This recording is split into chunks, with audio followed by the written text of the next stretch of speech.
안녕하세요. 평지조아입니다. 오랜만에 온라인 녹화 특강으로 찾아뵙는데요. 여러분들에게 2025년 부동산 시장 어떤 의미이셨나요? 그리고 2026년 어떤 또 목표를 가지고 있으신가요? 사실 2025년은 저에게는 딱 예상한 대로 흐름이 갔거든요. 다만 흐름이 조금 늦었어요. 제 생각보다는. 제가 오를 만한 지역이 아직 안 오른 곳도 있고 그에 반면에 안 오를 것 같은 곳이 오른 곳도 있어요. 이런 것들이 결국 어떤 거를 영향을 미쳤나 제가 지금 1년이 지난 시점에 이렇게 고민을 많이 해봤는데요. 그 내용을 제가 오늘 특강을 통해서 말씀을 드리고 26년 내 집 마련 또는 투자 부동산을 찾으시는 분들에게 많은 팁을 드리려고 하고 있습니다. 뭐 제 소개 다시 한 번만 간단히 하면요. 저는 2016년부터 부동산 투자를 하고 있고요.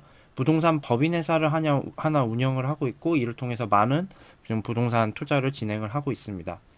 그동안 갭 투자라든지 재개발 재건축 그리고 분양권, 오피스텔 다양한 투자 경험을 했고 제가 작년이 아니죠. 이제 2024년 상반기에 부동산 투자로 완성하는 부회사들이라는 책을 매일경제 출판사를 통해서 출판을 하였었습니다. 그리고 현재까지 총 5권의 부동산 관련 전자책을 발간했고 온라인 정규 강의를 지금 유글이라는 업체를 통해서 진행을 하고 있고 거기 통해서 정규 강의를 들으실 수 있는데 총 10개의 강의로 되어 있고 아마 이 중에서 제 강의를 지금 들으시는 분 중에서는 정규 강의생 중에서도 이 지금 특강을 들으시는 분들이 있으실 거예요. 분명히 많은 도움이 됐을 거라고 생각을 하고요. 이 외에도 제가 올해 같은 경우에는 규제가 나올 때마다 특강을 진행을 했었고 그리고 아파텔 관련된 특강도 별도로 진행을 했었습니다. 2025년을 한번 돌아보면서 평지조화가 어떤 예상을 했었는지 한번 먼저 말씀을 드려볼게요. 그리고 그에 따라서 한번 시장도 한번 돌아보시죠. 먼저 2024년 11월, 12월 분위기 기억하시나요? 그때 11월, 12월 분위기가 별로 안 좋았어요. 부동산 시장이 다시 잠잠해졌었고요. 때마침 그때 윤석열 대통령, 이전 대통령이 이제 사고를 하나 치셨었죠. 그 상황에서 25년 1월에 부동산 시장 전망이 아주 불투명했었습니다. 저는 이때 1월 23일에 시장의 흐름을 좀 보고 수도권 아파트 다시 매수하시라고 매수 신호를 다시 드렸었고요. 최적의 매수 타이밍을 2월과 3월로 말씀을 드렸었습니다. 그리고 서울 중심 구축 그리고 서울 외곽지라 해봤자 지금 그 당시 때만 해도 외곽지가 동대문 서대문 쪽에 해당했어요. 그쪽에 신축이 빠르게 움직일 거라고 예상을 드렸었고요. 그리고 2025년 2월 13일 이때는 뭐 제가 내가 했제 그랬제 시리즈로 계속 글을 쓰기 시작했는데 제가 분수령을 본 게 5월 첫째 주 휴일이었어요. 그때 5월 1일부터 6일까지 사실 직장인들이 많은 분들이 휴가를 쭉 연이어 쓰는 기간이 있었는데 이때가 부동산은 쉬지 않는 기간이었어요. 즉 중개사무소는 문을 여는데 직장인들이 5월 1일부터 6일까지 상당 기간을 쉬기 때문에 이때 집 보러 많이 다니면서 거래량 폭발하지 않을까라고 김칫국을 드링킹 했는데 이게 사실 맞았죠. 5월부터 굉장히 부동산 거래량이 터지면서 수도권 부동산이 가격이 오르기 시작했고요. 그리고 밑에 내가 했지 그랬지 두 번째 글 25년 7월 달에는 제가 뭐라고 했냐면 그때 627 대책이 나오고 많은 전문가들이 제가 지금은 거론할 수 없지만 많은 네임드 분들이 규제로 인해서 6개월은 부동산 집값이 잡힐 거다. 아니면 이제 집값 다 잡혔다. 심지어 이렇게 말씀하시는 분들도 있었어요. 근데 제가 말씀드렸던 거는 그때 뭐 이렇게 이런 규제가 나와도 그때 당시 나온 규제가 이제 6억까지만 대출 나온 게 가장 컸는데 뭐 12억에서 10억 사이까지의 주택은 거의 영향이 없을 거다. 그리고 이 주택들 거래가 살아나면은 결국은 위로도 흐름이 갈 거다라고 말씀을 드렸고 결론적으로는 제가 8월쯤에는 집을 사라라고 말씀을 드렸어요. 그리고 마지막 제일 최근에 썼던 글이 9월 19일에 썼던 글이에요. 올해 부동산 피크가 10월 말일 거라고 말씀을 드렸는데 이게 세 번째 내가 했제 그랬제 글이죠. 이 글 같은 경우는 뭐냐? 이미 부동산 시장이 한번 죽었다가 다시 살아났어요. 8월 말부터 9월 그리고 10월 초까지 살아났는데 그 한복판이 9월 중순에 제가 볼 때는 규제가 추석이 지나면 바로 나올 거라고 예상을 했거든요. 그래서 그 규제가 아마 수위가 생각보다 셀 거라고 생각했는데 사실 제가 생각한 수위보다도 훨씬 더 셌어요. 그 당시만 해도 많은 분들이 추가 규제 지역을 뭐 서울에서도 마포, 성동 정도만 할 거라고 했는데 저는 당시 때 서울 전역을 할 거라고 예상을 했거든요. 그렇지만 그거보다 사실 훨씬 큰 범위로 경기도의 많은 지역까지 규제를 했고 거기다가 토호제까지 했죠. 하지만 어쨌든 제가 이 상황까지는 예측하진 못했지만 다른 부동산 전문가보다는 많이 부동산 규제를 할 거라고 예상을 했고 올해 부동산 피크는 결국 이 규제 때문에 10월 말이 마지막이 될 거고 그 뒤부터는 아마 거래량이나 이런 게 감소할 거다라고 예상을 했었습니다. 부동산 시장 전망을 이렇게 4개의 목차로 같이 한번 얘기를 나눠보려고 합니다. 자, 첫 번째는 25년 부동산 시장을 돌아봐야겠죠. 그래서 규제, 그리고 현재 매수 트렌드에 대해서 조금 말씀을 드리려고 하고요. 그리고 26년 부동산 시장 전망을 하면서 현재 부동산 시장의 위치가 어디인지, 그리고 제가 말씀드릴 수 있는 6개의 매수 포인트들에 대해서 조금 말씀을 드리려고 합니다. 먼저 2025년 부동산 트렌드에 대해 좀 말씀을 드려보려고 하는데요. 일단 2023년 이후의 부동산 시장 흐름은 매우 비슷해요. 가장 큰 특징 첫 번째는 수도권이랑 지방의 양극화입니다. 자, 서울 같은 경우 이렇게 가격이 많이 올랐는데 부산은 계속 가격이 떨어지고 있고 최근에 한두 달 돼서야 지금 지수가 살짝 반등하는 모습을 보여주고 있죠. 그리고 광주 같은 경우는 계속 떨어지고 있고 뭐 여기를 포함한 전체 광역시는 다 가격이 떨어지고 있고요. 반면에 소도시 중에 지금 물량이 부족한 곳들이 있어요. 전주, 진주, 춘천 이런 곳들은 오히려 가격이 오르고 있습니다. 하지만 일단 전반적으로 지방은 굉장히 부동산 시장이 부진하고요. 그리고 두 번째 특징은 수도권 중심부와 비중심부의 양극화예요. 자, 뭐 서울이라 그래서 지금 다 같이 움직인 게 아니죠. 다 아시다시피 강남, 서초, 송파 이런 데들 가격이 많이 올랐고요. 그에 반면에 점점 외곽으로 갈수록 가격 상승률은 줄어듭니다. 그리고 분당이라든지 판교라든지 뭐 과천 이런 것도 역시 경기도에서 많이 올랐는데 그 외의 외곽지는 지금 가격 상승률이 아주 낮고요. 그래서 이 강남 같은 경우 보면 이미 가격 상승률이 굉장히 가파르게 오른 걸 알 수 있는데 그 옆에 있는 곳인 관악구 같은 경우 보면은 지금 가격이 계속 떨어지고 보합을 하다가 25년이 들어서야 겨우 지금 상승하는 모습을 보여주고 있고 서울에서 좀 외곽지에 해당하는 이제 금천구 같은 경우에는 가격이 거의 오르지 못하고 여전히 보합하는 걸 볼 수 있고요. 이와 비슷한 모습을 보이는 구들이 몇 개가 있죠. 뭐 노원이라든지 도봉이라든지 뭐 이런 데들은 지금 금천구와 비슷한 모습을 보여주고 있습니다.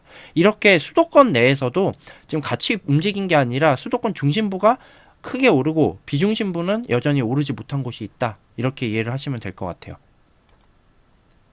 자, 그래서 2024년부터 25년 서울 매매 상승률을 한번 살펴볼게요.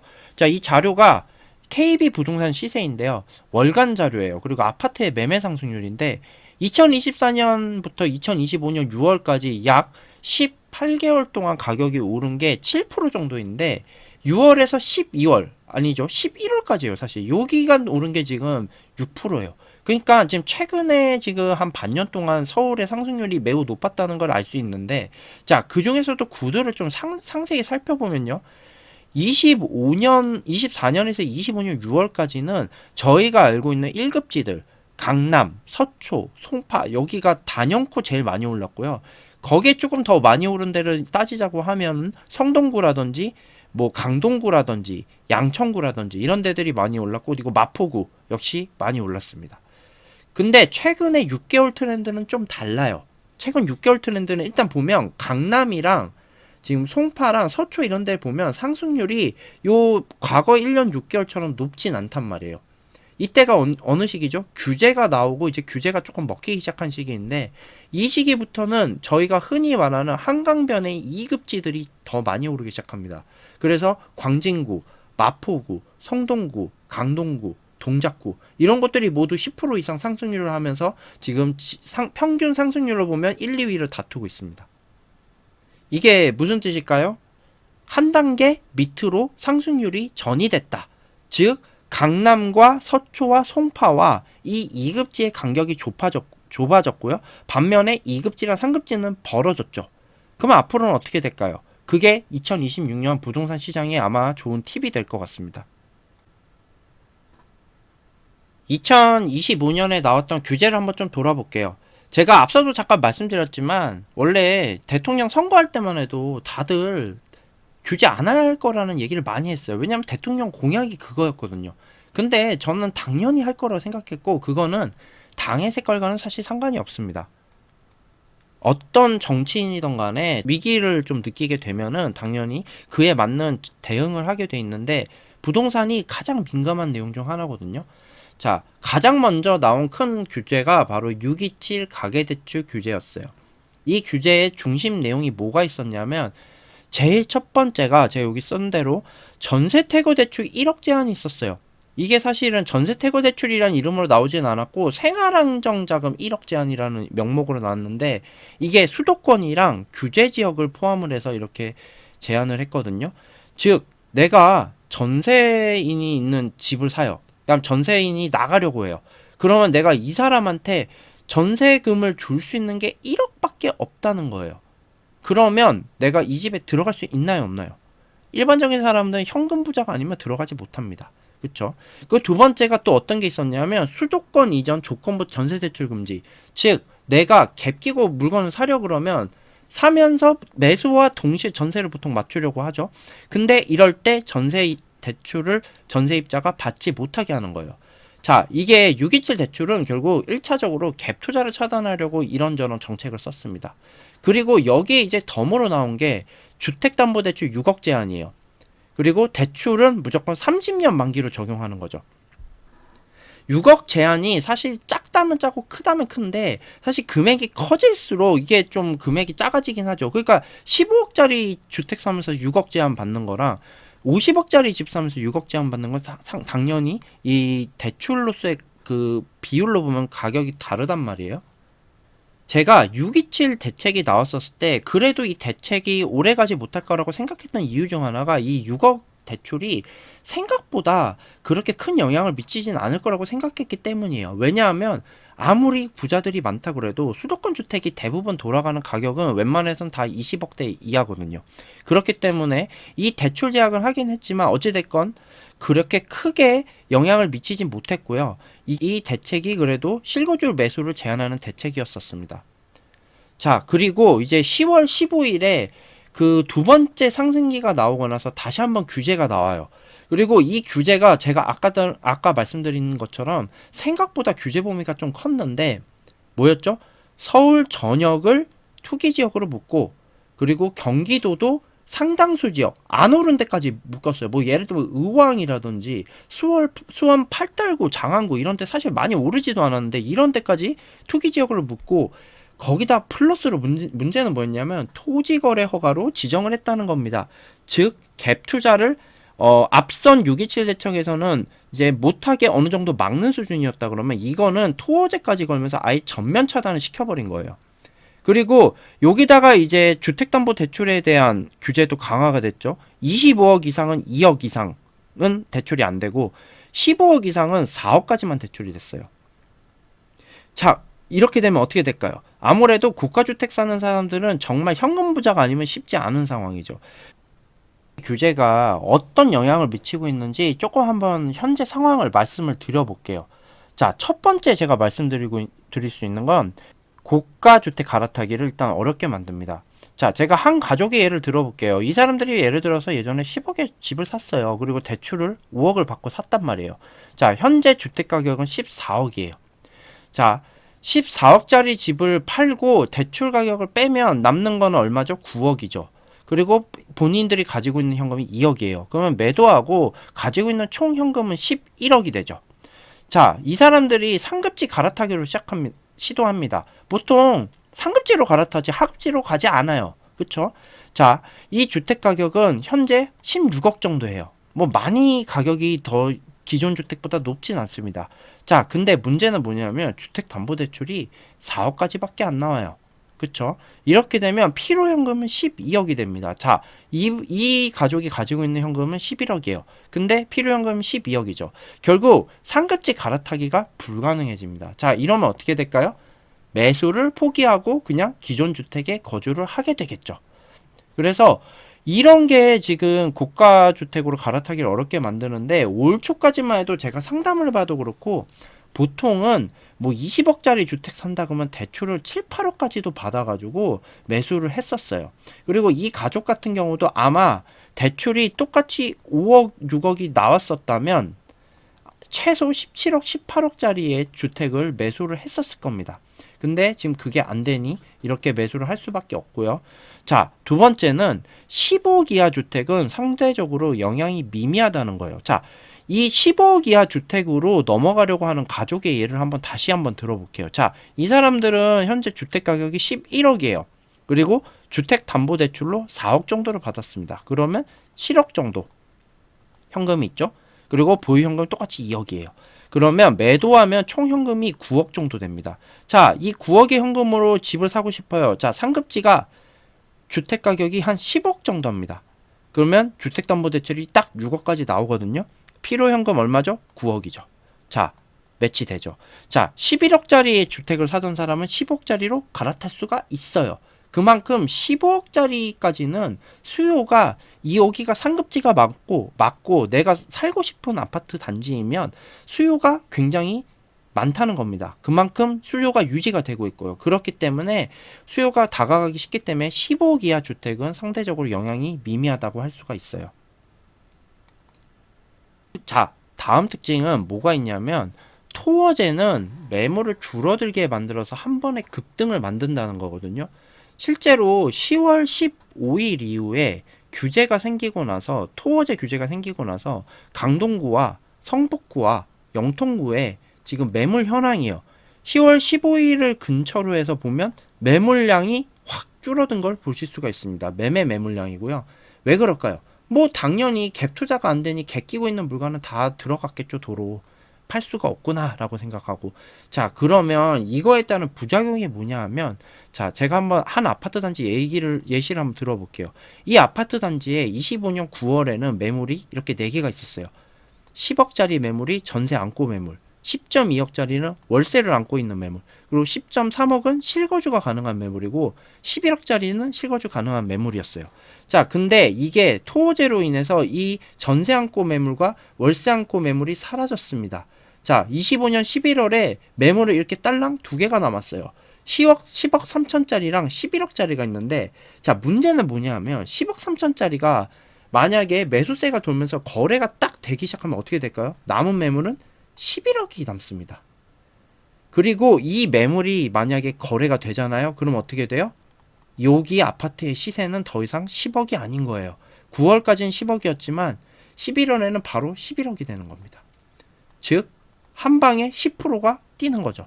이런 효과가 토호제 때문에 자주 나타날 수가 있어요. 그래서 저는 사실 토호제는 이렇게 이렇게 많은 지역을 한 번에 거는 게 아니라고 생각을 하는데, 이건 사실 정부에서 조금 잘못한 거라고 생각을 하고요.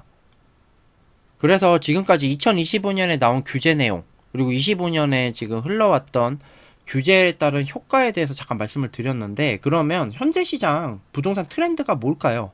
그리고 26년에 저희가 어떤 걸 알아야지 이 저평가 주택을 살 수 있을까요? 그 내용에 대해서 조금 말씀을 드리려고 합니다. 자, 먼저 이 왼쪽 이 표가 뭐냐 하면 현재 일자리가 그 종업원 수가 500에서 1000명 정도 되는 규모의 지금 기업이 몇 개가 그 각 지역마다 있는지를 나타난 거거든요. 이 표에서 보면 일단 강남 서초, 뭐 송파, 성남 분당, 판교 쪽이죠. 그 중구 종로구, 영등포구. 자, 이쪽에 일단 일자리가 많다는 걸 알 수 있어요. 여기가 우리가 흔히 말하는 핵심 지역이죠. 자, 근데 중요한 건 뭐냐 하면 우리나라에 최근 맞벌이 부부가 굉장히 증가하고 있어요. 그래서 직주 근접이 과거보다 굉장히 중요해졌어요. 과거에는 어찌됐건 맞벌이보다 외벌이가 많았기 때문에 아빠만 희생하면 됐는데, 이제는 아빠랑 엄마가 같이 희생을 해야 돼요. 그리고 애가 있는 집이면 애를 가급적 빨리 픽업할 수 있고 빨리 데려올 수 있는 곳에 거주를 하고 있어야 됩니다. 그러다 보니까 이 주요 업무지구에서 가까운 곳이 어디죠? 성동구, 마포구, 뭐 동작구, 여기 송파구에서 가까운 강동구. 자, 그러다 보니까 이 한강 라인들이 무조건 오를 수밖에 없었어요. 자, 그리고 이거의 핵심은 뭐죠? 바로 이 지하철 노선입니다. 이 지하철을 타고 많은 부부들이 지금 이동을 하기 때문에 이 지하철로에서 가까운 곳일수록 가격이 빨리 올라요. 자, 근데 여기서 중요한 것도 뭐냐면 신혼부부의 평균 소득이에요. 자, 맞벌이 부부 평균 소득이 거의 1억이에요, 지금. 1억. 자, 이것도 신혼 기준이거든요. 신혼 기준이 이 정도면은 사실 어느 정도 10년차, 15년차 된 부부들이면 훨씬 소득이 많을 거예요. 그리고 앞으로도 많아질 거고. 그래서 저는 지금 집값이 비싸다고도 할 수 없는 게, 자, 생각해 보세요. 평균 소득이 1억이에요. 그러면 상위 한 30%면 1.5억 가까이 될 거란 말이에요. 1.5억이면 이 사람들이 평균 월급 받는 게 아마 한 1,000만 원 이상은 받을 거예요. 월 평균 1,000만 원 정도 소득이 있는데, 자, 만약에 대출을 6, 7억 받아도 매달 나가는 금액은 어차피 300에서 400 사이입니다. 개인적으로 볼 때는 이 정도 대출은 어느 정도 감당이 돼요. 즉 15억짜리 집을 사는 많은 수요들이 6, 7억 정도 대출을 받는 거는 사실 이 자산이 얼마이냐에 따라 다르긴 하겠지만 이 소득 수준 생각하면 크게 무리는 아니라는 거죠. LTV에 맞춰서 주택을 매수를 해왔고요. 그래서 서울 집값이, 아니 사실은 서울 집값뿐만 아니죠. 지방도 광역시 일부 지역은 결국 퍼질 거라고 생각하는데, 서울의 집값이 이렇게 계속 오르는 것도 역시 이렇게 늘어나는 맞벌이 부부의 평균 소득에 같이 연관이 돼 있다고 보시면 될 것 같습니다. 이 표가 제가 가장 많이 강조드리는 부동산이 움직이는 순서예요. 우리가 알고 있는 1급지 강남 잠실 이 강남 상구 이쪽에서부터 가격이 어떻게 퍼지는지를 보면, 자, 마포, 성동, 강동, 송파, 화천 이런 데로 바로 가격이 넘어갑니다. 그리고 요 녹색에서 다시 한번 보라색으로 퍼지는 거죠. 그리고 보라색에서 가격이 또 오르기 시작하면 어떻게 되죠? 이 갈색으로 퍼집니다. 그리고 갈색이 올라야 검정색이 오르는 겁니다. 이게 바로 지역적인 흐름인데요. 그래서 제가 이 표를 제 정규 강의생들한테 매우 많이 강조를 드려요. 왜냐? 이거를 보면서 우리가 흐름을 파악할 수 있거든요. 예를 들어서 강남이 오르고 있어요. 그 다음은 마포가 오르겠죠. 그리고 마포가 올랐는지 보면 서대문이 오르고, 그 다음에 은평이 오르고, 그 다음에 삼성이 올라요. 자, 그러면 만약에 마포가 오르고 있다는 건 무슨 뜻일까요? 그 다음 타자는 서대문이라는 거예요. 그러면 우리는 솔직히 말할게요. 우리가 바로 집값이 바로 오르길 원해요. 한 3년 뒤에 오르길 원해요. 보통은 그래도 바로 오르길 원하잖아요. 그러면 이 서대문에 가서 매수를 하면은 거의 바로 오를 확률이 높다는 거죠. 이 흐름을 알고 계시면 사실은 부동산 투자하는 방법은 굉장히 쉽고요. 여기서 중요한 건 뭘까요? 실수요자들은 자금 상황에 맞춰서 이동을 한다는 거예요. 그래서 처음에 예를 들어서 10억짜리 집을 보던 사람이 2023년이었으면 강남 잠실도 매수가 가능한 아파트 단지들이 몇 개 있었거든요. 근데 이런 아파트 단지를 이제 포기하고 성동 마포로 가기 시작했고, 이것도 안 되니까 기름, 동대문 이런 데로 가기 시작하는 겁니다. 그리고 이게 색깔이 이 외곽지로 가면 갈수록 어떻게 될까요? 속도는 점점 빨라져요. 왜 빨라질까요? 왜냐하면 조금 더 수요가 많아지거든요. 아무래도 이 빨간색보다는 녹색 수요가 훨씬 많고요. 가능한 수요 말씀드리는 거예요. 매수 가능한 수요. 그리고 보라색이 그 다음 수요겠죠. 그 다음에 갈색 수요는 정말 많습니다. 6억대 집도 있고 이러다 보니까 많고, 이 갈색이 오르면 이 검정색 수요는 금방 퍼져요, 사실. 그래서 역사적으로 보면 이 뒤로 가면 갈수록 속도는 점점 빨라집니다. 여튼 이 부동산 움직이는 순서를 잘 알고 계셔야 되고요. 제가 한 신혼부부가 어떻게 주택을 매수하는 과정에서 자신들이 매수하는 집이 달라지는지를 한번 보여드릴게요. 그리고 이게 우리의 현재 모습이기도 하고, 이게 왜 주택 수요가 점점 뒤로 가면서 매수세가 뒤로 가는지를 보여주는 것이기도 합니다. 자, 이 부분은 8억이란 돈이 있어요. 8억이란 돈이 있는데 23년 6월만 해도 매수를 하려고 마음을 먹었었으면 그 약수역 아시나요? 약수역. 자, 금호역 다음에 있는 약수역에 있는 약수 하이츠 매수가 됐었어요. 자, 이 집의 주택이 당시만 해도 7억 7천, 8억 초반 요렇게 거래가 됐었거든요.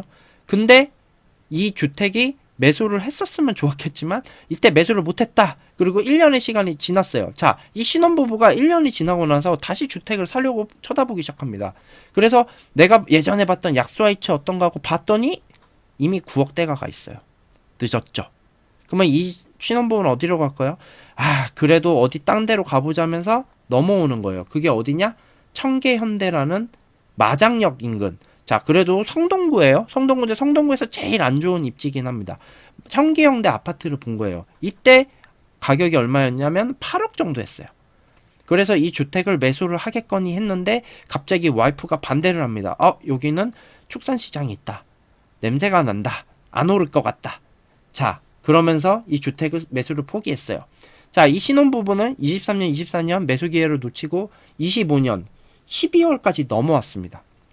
자, 그리고 25년이 11월, 12월이 돼서 예전에 내가 봤던 청계현대를 다시 쳐다봤어요. 얼마예요? 10억대입니다. 역시 기회가 넘어갔죠. 그리고 현재는 이 부분은 뭘 봐야 될까요? 저기 미아 쪽 가면 미아에 솔샘역이라는 데가 있고 여기 미아 사거리역이 여기 있는데 요 사이에 있는 트리베라라는 아파트 단지가 있어요. 미아 뉴타운 쪽에 있는 아파트인데 여기가 지금 8억 정도면 매수를 할 수가 있습니다.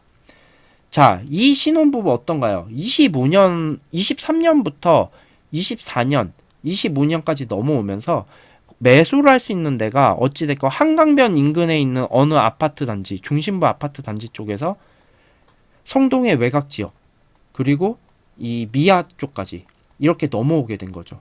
이게 바로 수요가 움직이는 방향이에요. 그래서 이렇게 수요가 움직이고 있고 이거에 따라서 가격이 흘러가고 있다는 거를 아시면 됩니다. 그러면 이 미아에 있는 집 나중에 어떻게 될까요? 26년 11월이 될 땐 말씀 안 드려도 알겠죠? 네, 제가 힌트 하나 드렸다고 생각을 하고요. 그래서 이 신혼부부의 지금 이동 경로를 다시 한번 보면요. 이 약수역 인근에 있다가 조금 외곽인 청계현대로 갔다가 요 미아까지 간 거예요.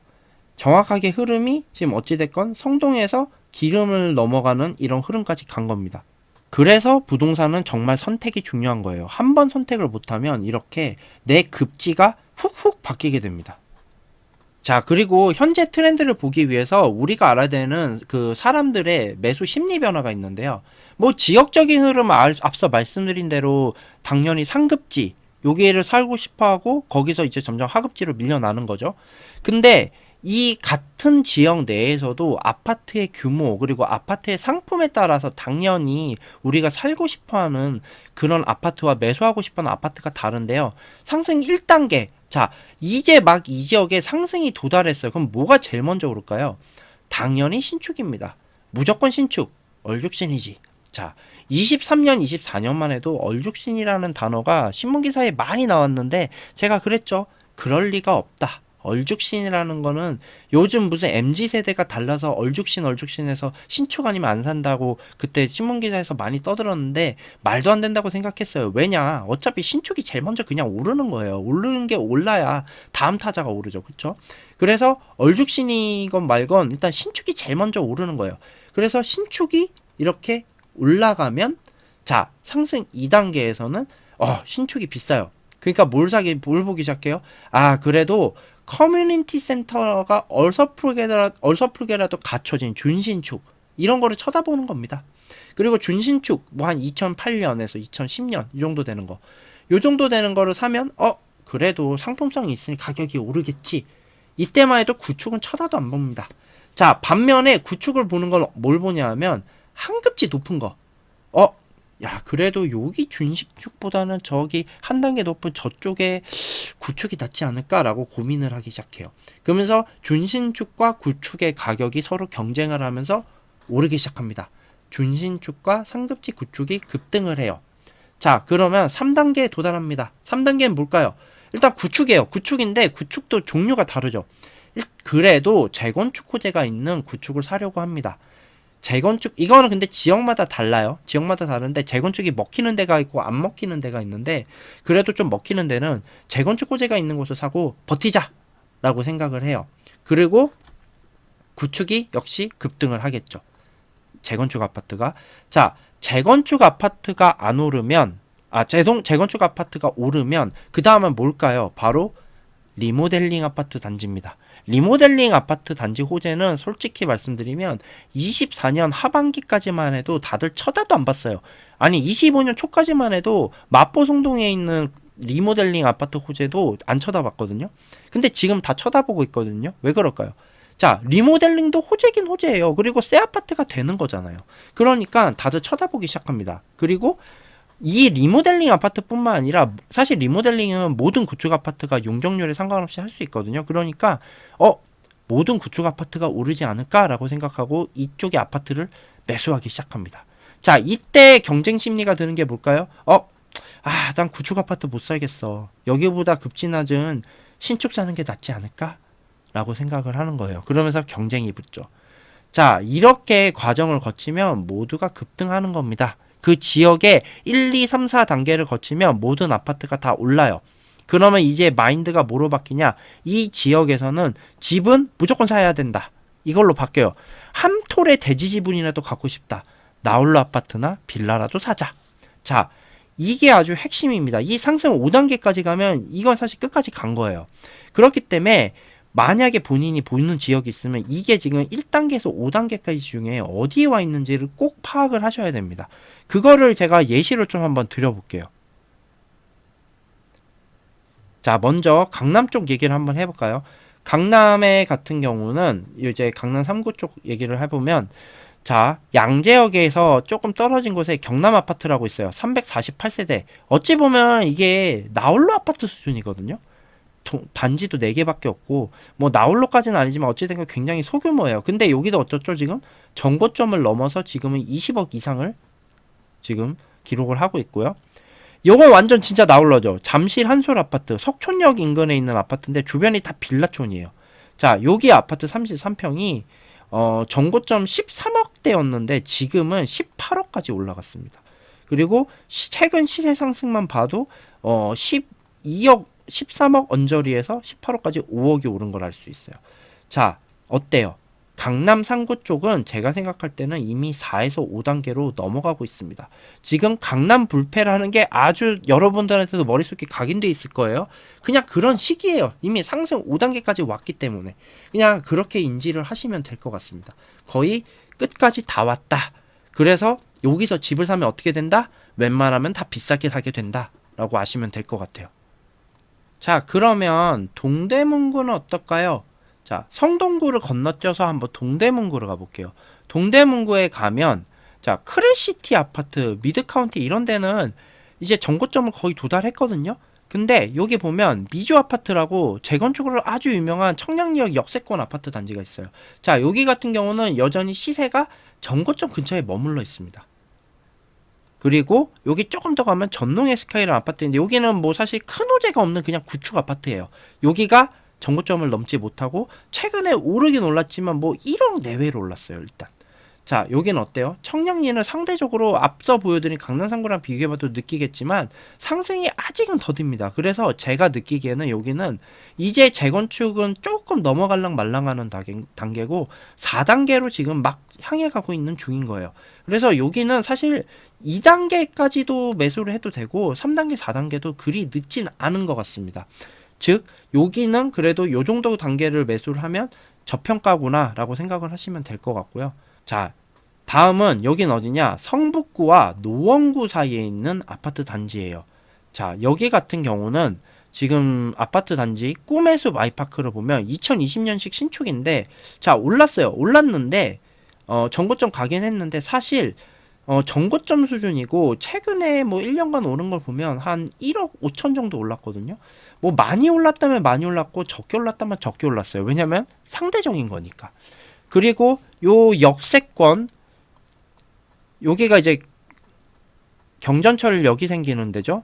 여기 경전철역이 생기는데 캐슬 루나라는 아파트가 있는데 2006년식이에요. 어찌 보면 서울에선 준신축으로 취급되는 곳인데 여기 아파트 시세를 보면 아직 가격 상승이 그렇게 많지 않다는 걸 알 수 있습니다. 자, 노원구와 성북구 성북구에서도 이제 좋은 성북구는 이제 기름 뉴타운 쪽이고 이제 장유 뉴타운은 거기보다 조금 떨어진다고 보는데 이쪽 같은 경우는 지금 어떤가요? 지금 상황을 보면 상승 1단계에서 2단계로 넘어가는 쪽이에요. 즉 아직은 초기라는 거죠. 이런 데는 사실 어디를 매수해도 앞으로 정고점을 넘어가고 상승폭이 좀 많이 나올 확률이 높습니다. 그래서 이런 식으로 1, 2, 3, 4, 5를 잡고 아파트 그 매매 가격을 보시면서 내가 어디를 매수하면 여전히 저평가구나 이 정도로 파악을 하시면 좋을 것 같아요. 다만 한 가지 말씀드릴 거는 이거는 투자 목적으로 단순히 보는 거지 실거주 목적으로 보면은 이게 조금 더 올랐어도 내가 상승 2단계에 와 있어도 1단계를 살 수도 있고 3단계에 와 있어도 2단계를 살 수 있고 그거는 본인의 선택에 달려 있습니다. 지금 제가 말씀드린 건 단기적인 상승폭을 봤을 때 요런 데들이 더 오를 확률이 높다. 그러니까 투자금 대비 수익률을 좋을 수 있다라는 걸 말씀을 드리는 거예요. 이거는 꼭 착각하지 않으셨으면 좋겠고 자, 그래서 현재 트렌드에 대해서 한번 말씀을 드려볼게요. 일단 현재 트렌드는 주변 아파트 갭 메우기를 진행을 하고 있습니다.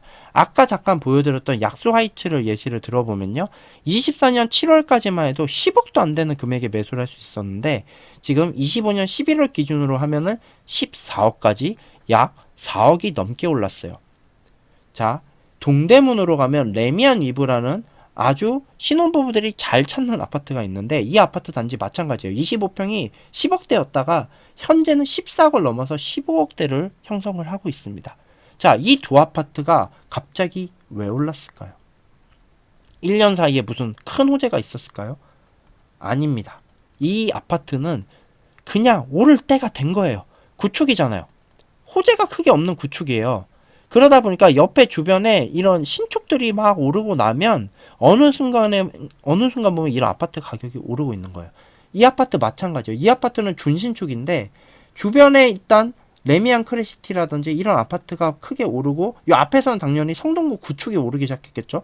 그러면서 이 비교 대상이 이 아파트까지 넘어온 거죠. 성동구 구축이랑 여기 준신축이랑 어떤 걸 살까 고민하면서 레미안 리브를 선택하는 수요자가 많아졌다는 거고 그러면서 가격이 오른 겁니다.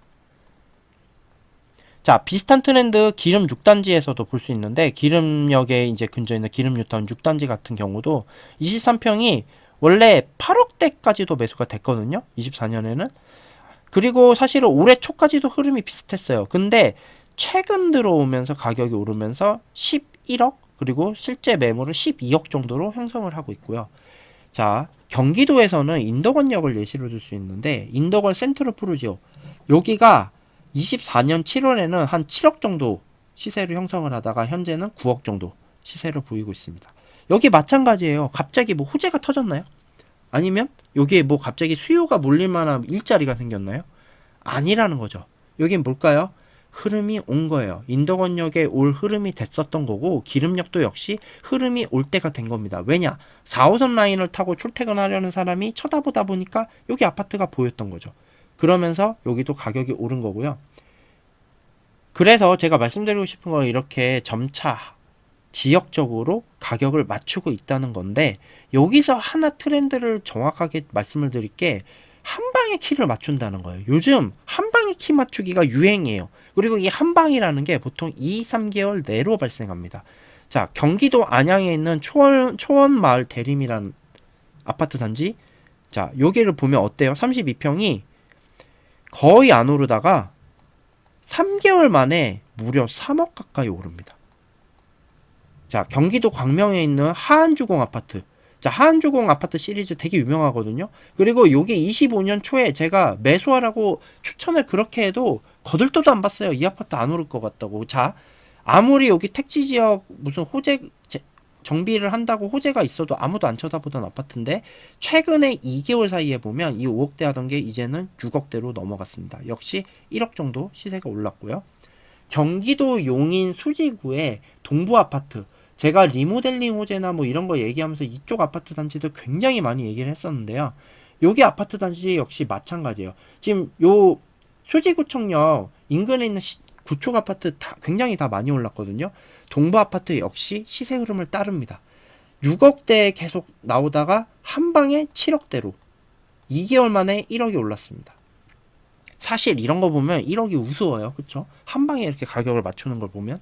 그래서 지금 트렌드는 한 방에 키 맞추기라는데 이게 수요가 훅훅 몰리고 정보가 퍼지면 요즘은 워낙 빠르기 때문에 이 수요가 한 방에 딱 움직이면서 가격을 움직이게 됩니다.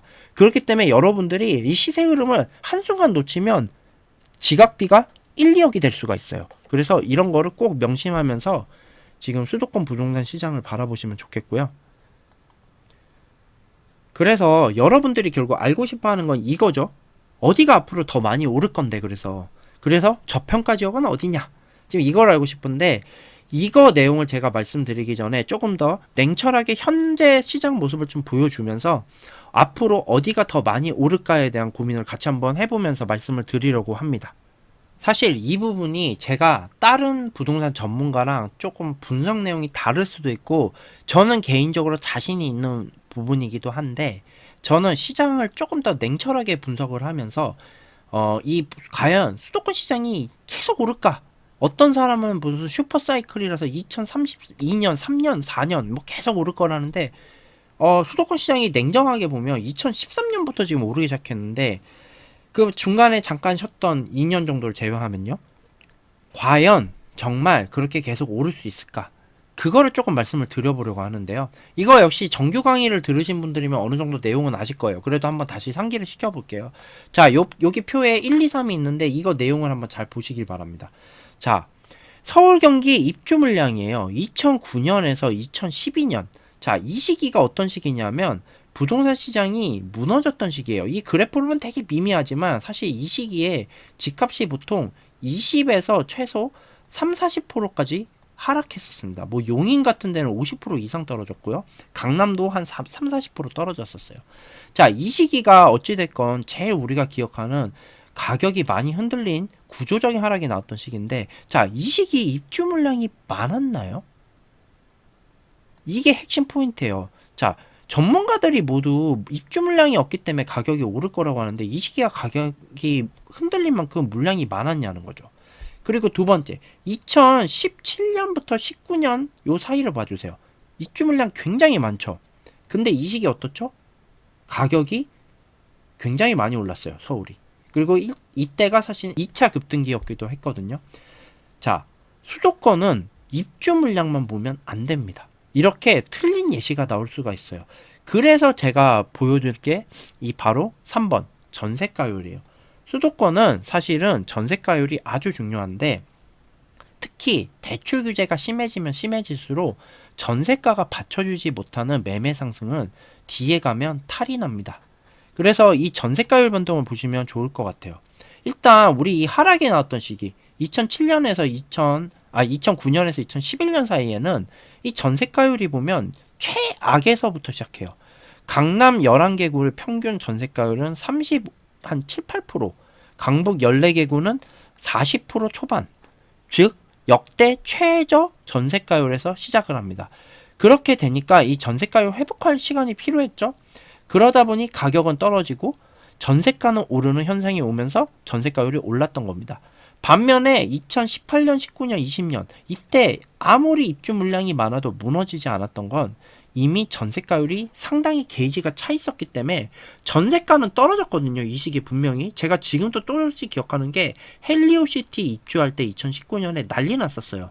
근데 이 시기를 버텼던 가장 큰 이유는 전세가가 매매가 대비 그래도 높은 상태였기 때문에 전세가가 떨어져도 매매가가 굳건히 버티면서 가격을 상승했던 거예요. 그렇기 때문에 우리는 수도권 시장을 볼 때 뭘 봐야 된다? 냉정하게 전세가율을 보셔야 돼요. 물론 입주 물량은 덤이에요. 입주 물량이 적으면 당연히 좋은 거고, 입주 물량이 많으면 시장이 무너질 확률은 아주 높아집니다. 하지만 입주 물량이 없다고 무조건 시장이 한도 끝도 없이 오를 거라는 건 좀 잘못된 주장이라는 거죠. 그래서 저는 전세가율을 우선적으로 잘 살펴보면서 이 상황에서 입주 물량이 얼마나 받쳐주는지를 같이 살펴보라고 많이 말씀을 드립니다. 이거는 수도권에만 해당해요. 지방은 아닙니다. 왜죠?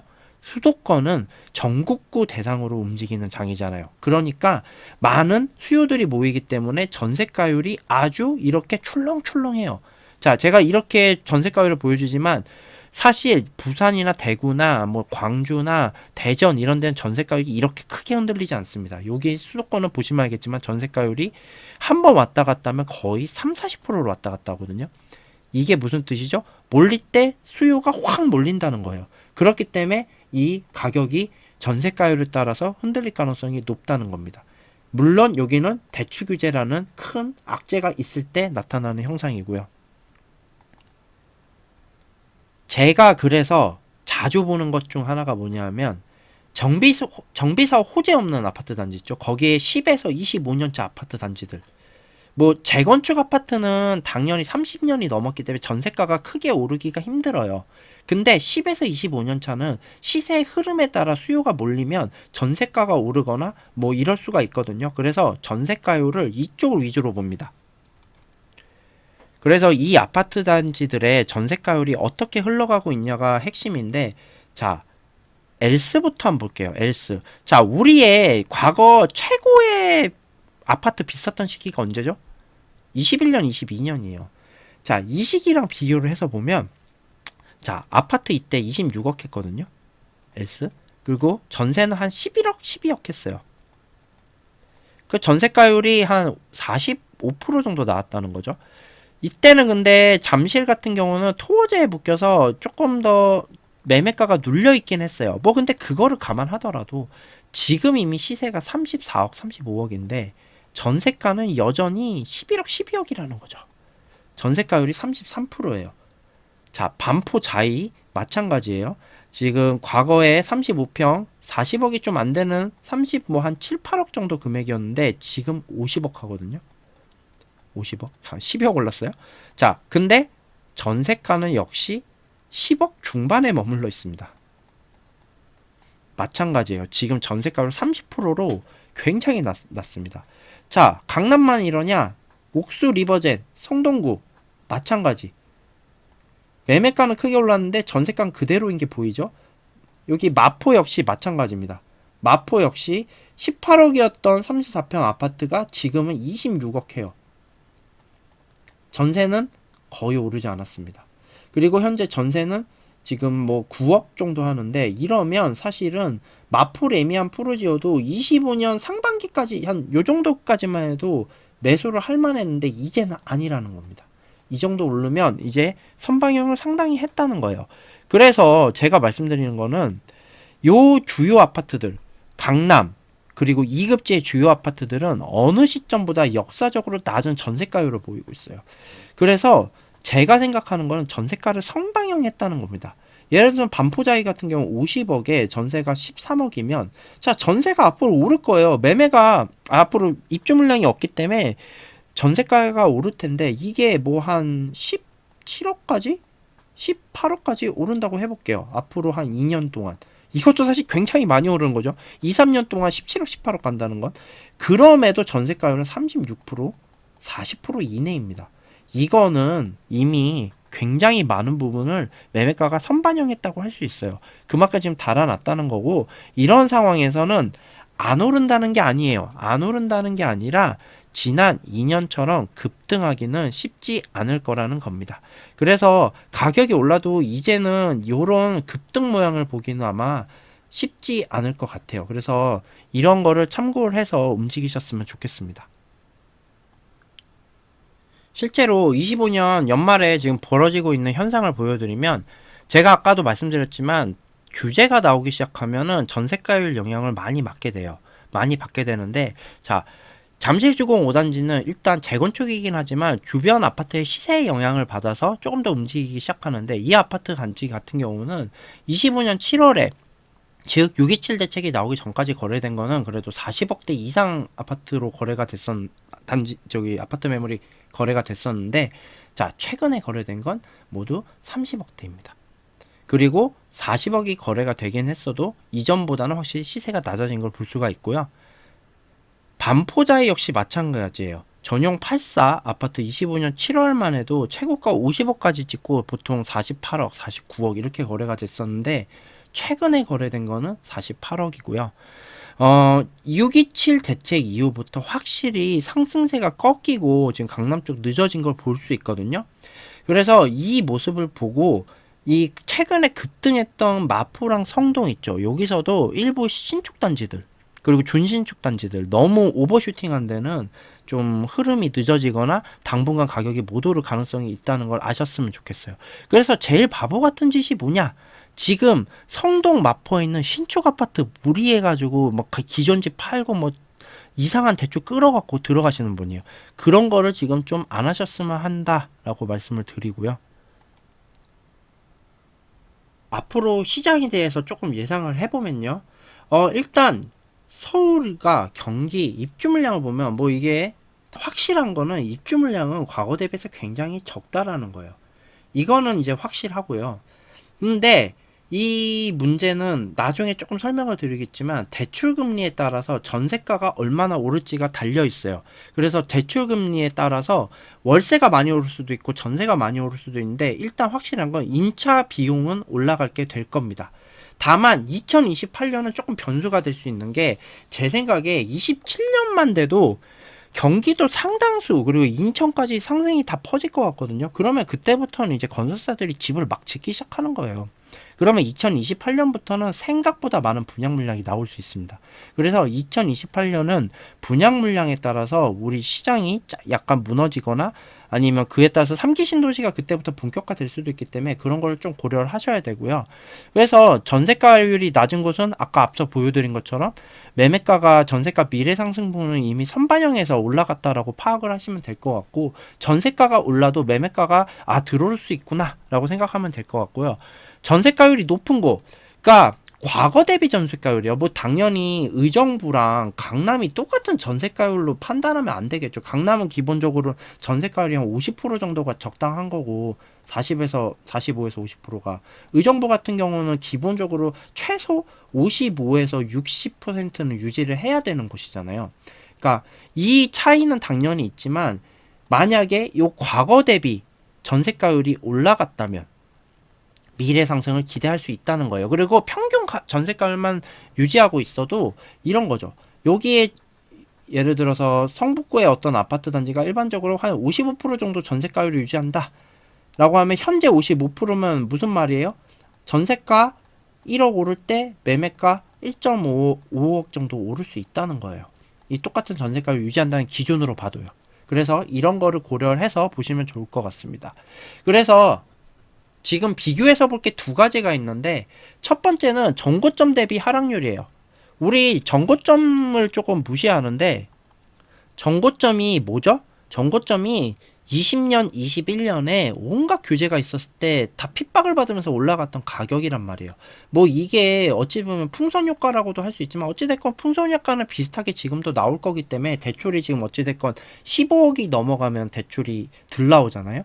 그렇기 때문에 지금 이 전고점 언저리까지 어딘가까지는 모든 아파트 단지가 다 올라갈 수 있다고 보셔야 되고요. 두 번째 중요한 건 20년과 21년 우리가 알고 있는 그 상승 시기에 높은 전세가율 여기보다 높아야 된다는 거예요. 여기보다 높은 아파트일수록 오를 확률이 높습니다. 물론 이거도 절대적이진 않아요. 하지만 가급적이면 외곽지일수록 요거를 한번 비교를 해보시길 바랍니다. 그래서 호재가 있는 곳은 어차피 전세가율이 좀 낮거든요. 뭐 예를 들면 송도라든지 뭐 저기 동탄 쪽 이런 데는 어차피 전세가율 자체가 낮아요.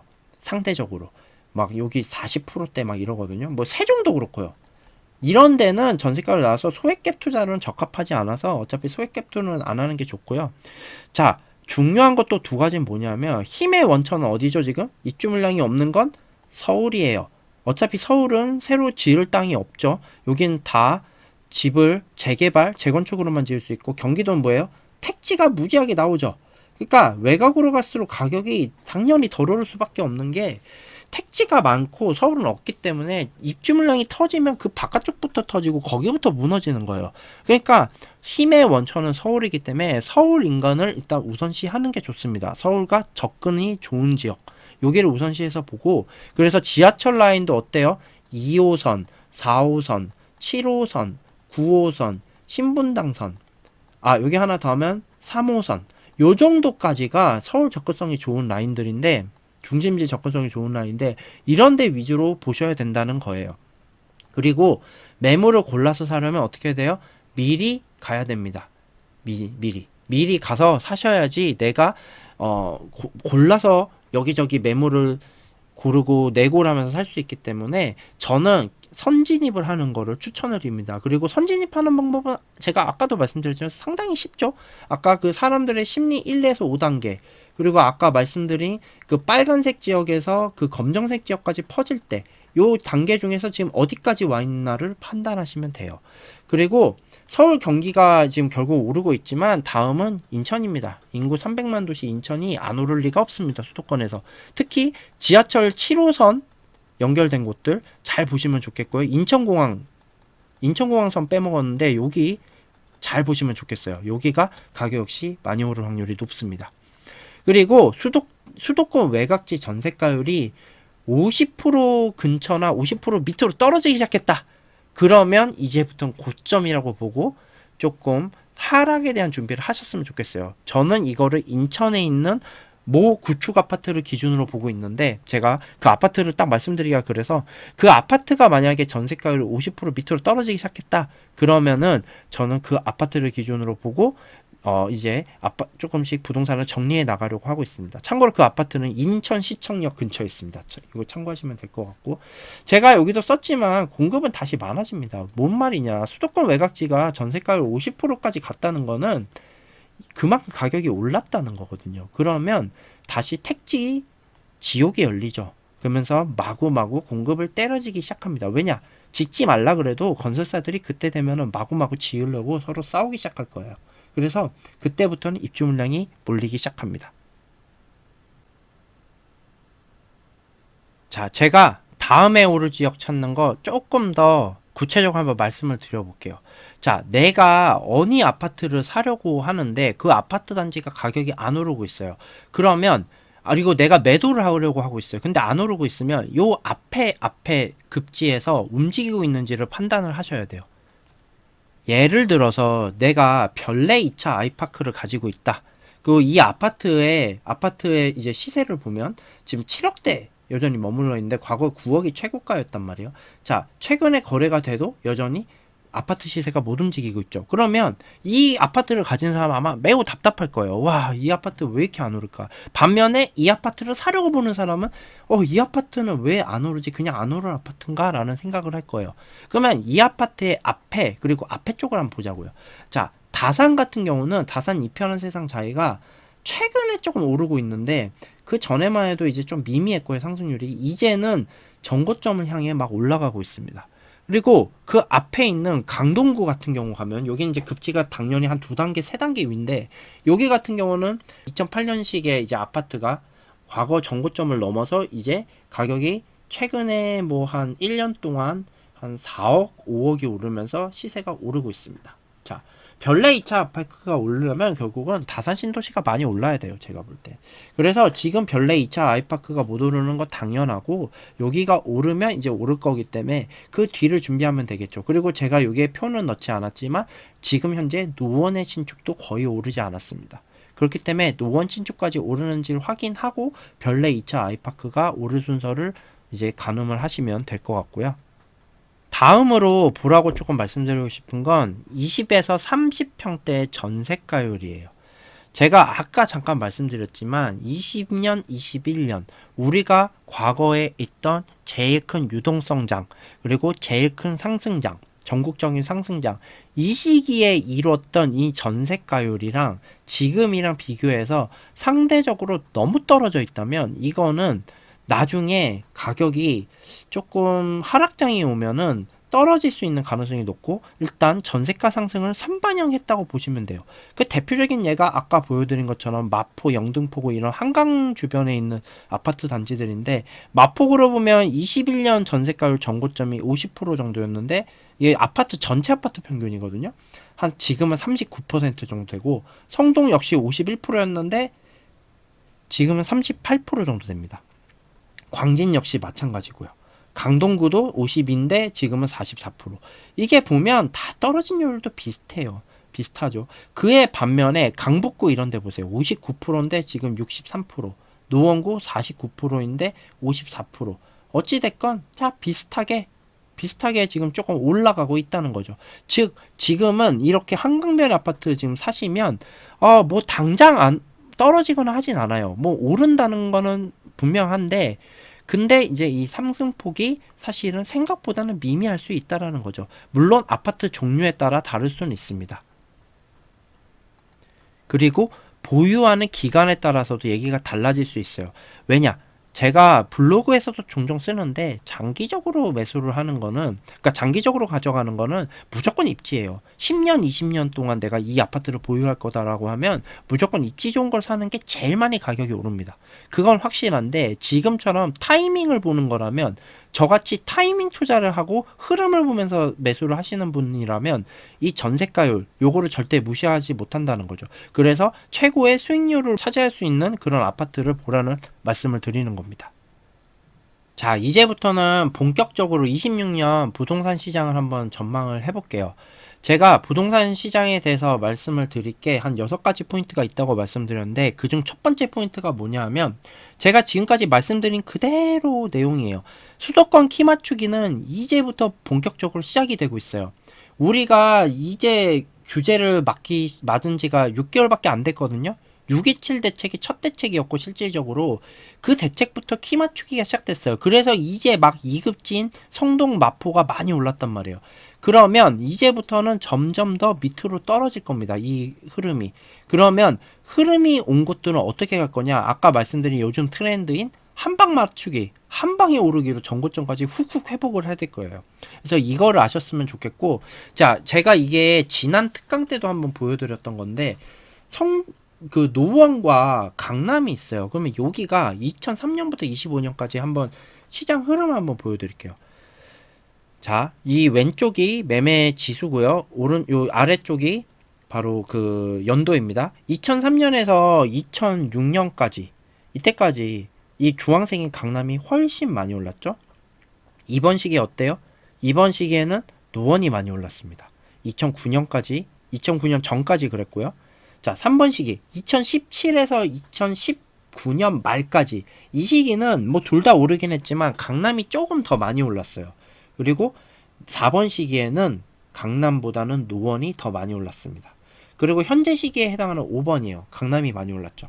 자, 강남이 많이 오르면 노원이 뒤에 많이 오르고 강남이 오르면 노원이 오르고 이 트렌드는 단 한 번도 변하지 않았고 이 부동산 20년 역사상 상급지가 오르면 하급지가 따라오는 원리는 단 한 번도 변한 적이 없어요. 그렇기 때문에 지금 5번 시기에 마주한 이상 지금 저는 제 그 수강생들이나 저한테 듣는 분들한테 뭐라 말씀드리냐면 2005년과 2006년 어딘가에 지금 강남 가격은 와 있을 확률이 매우 높다 라고 말씀을 드려요. 물론 상승폭이 남긴 했죠. 다 남긴 했지만 어찌됐건 이 노원의 상승폭이 더 클 것 같다. 물론 퍼센테이지로 말씀드린 겁니다. 그렇게 봤으면 좋겠다라고 말씀을 드리고요. 그러면 우리가 봐야 되는 이 키 맞추기의 대체 기준은 뭐냐? 그러니까 얼만큼 오를 건데 대체 앞으로 서울 집값은. 자, 서울 집값뿐만 아니라 수도권 대부분이 전 이렇게 될 거라고 생각을 해요. 자, 반포자이 같은 경우 28억가 나온 아파트가 25평 기준으로 거의 40억까지 갔거든요. 거의 40억까지 갔고 전고점 대비해서 약 40%가 올랐습니다. 반포는 21년도 때 토호제도 아니었어요. 그러니까 뭐 특별히 대출 규제가 이제 10억 이상 대출이 안 되는 그 규제가 있긴 했지만 다른 규제는 특별히 없었거든요. 근데 40% 정도 올랐다는 거죠. 그리고 이촌 한가람 아파트 용산구에 있는 제 대표적인 아파트죠. 여기 같은 경우도 당시 18억 정도 하던 게 지금 한 25, 26억 해요. 그러니까 전고점 대비해서 한 35% 정도 지금 오른 상태이고, 자, 마지막으로 성동구에 있는 행당 안전 아파트, 행당 아파트 같은 경우도 원래 12억 하던 게 지금은 26평이 16억 정도 합니다. 전고점 대비해서 한 30% 정도 올랐어요.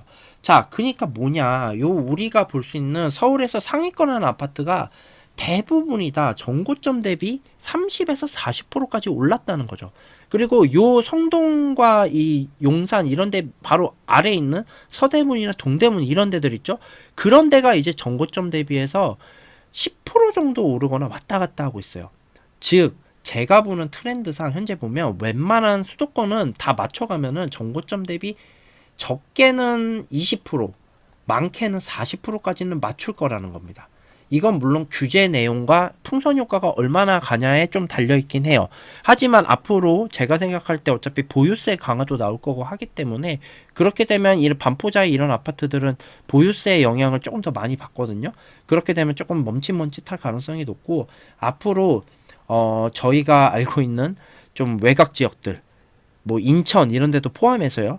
전고점 대비 20%까지 넘을 거다라고 보고 시장을 바라보시면 좋을 것 같습니다. 못 믿으시겠죠? 못 믿으실 수도 있다고 생각합니다. 하지만 이 시장은 역사적으로 그렇게 거짓말 한 적이 없어요. 항상 올라가면 그 뒤를 쫓아갔습니다. 그래서 40%까지는 아니더라도 최소 20% 정도는 간다고 보시면 될 것 같고요. 다음 맞출 키 맞추기 하는 거는 바로 이런 거예요.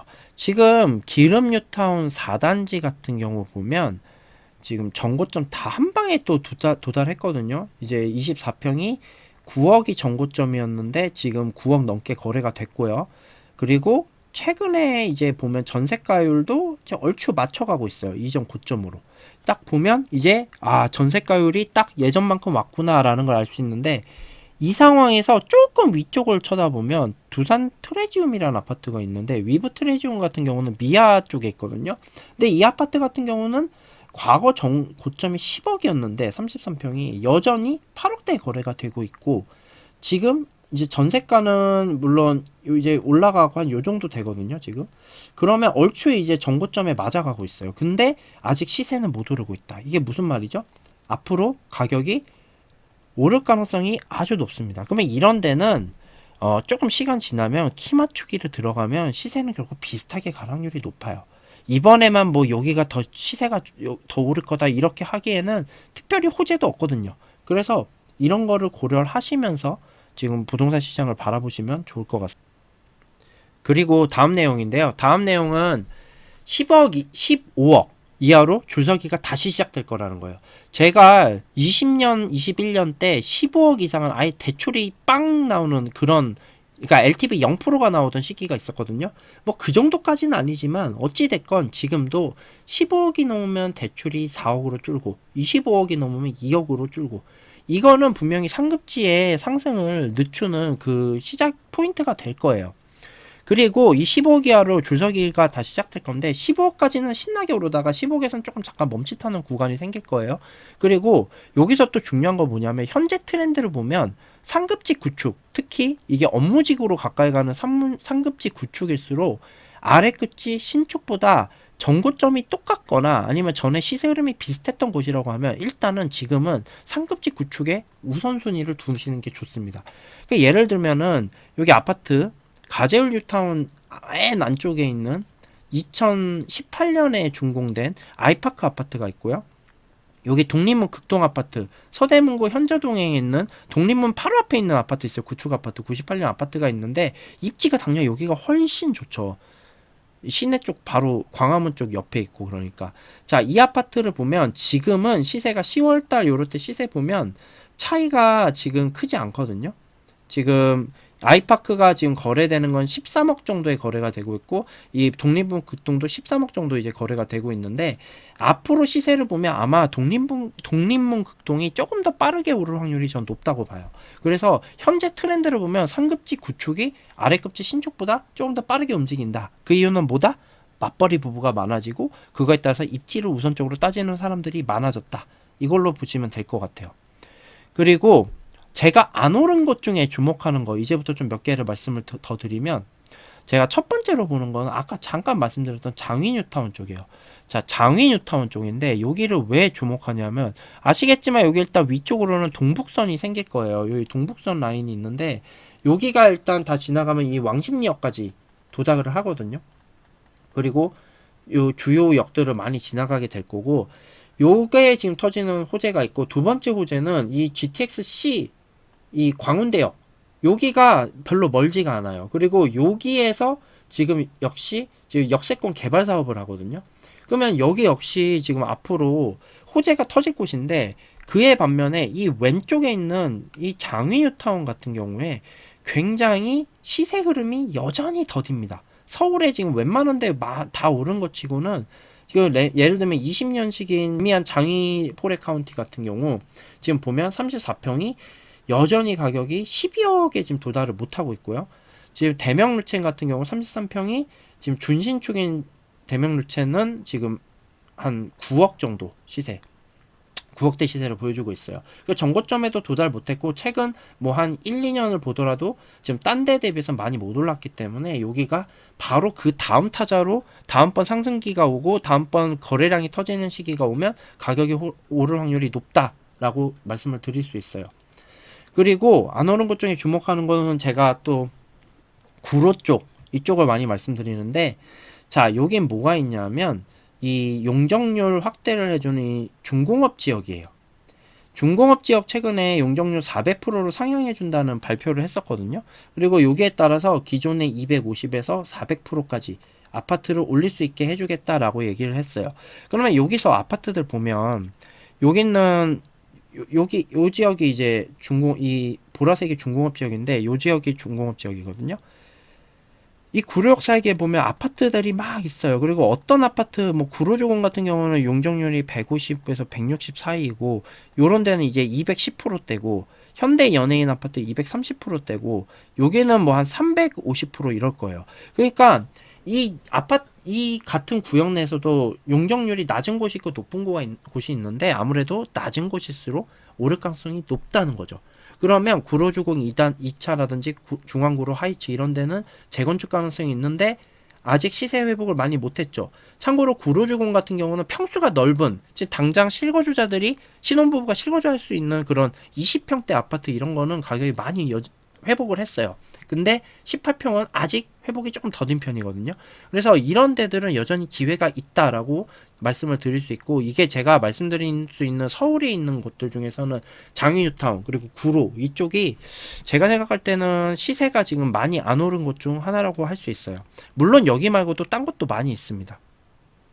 다음 제가 말씀드리고 싶은 거는 바로 송도예요. 자, 송도 하면 느낌이 어떤가요? 일단 서울이랑 출퇴근은 쉽지 않죠. 그렇지만 인천에선 제일 좋은 데예요. 그리고 여기는 일단 택지가 많아서 집은 좀 계속 지을 수 있는 곳이에요. 그렇긴 하지만 제가 송도를 지금 왜 주목하냐, 한때 잘 나갈 때 송도가 하남이랑 거의 가격이 맞먹었거든요. 송도의 1급지는 하남이랑 맞먹었는데 지금은 가격이 크게 벌어졌어요.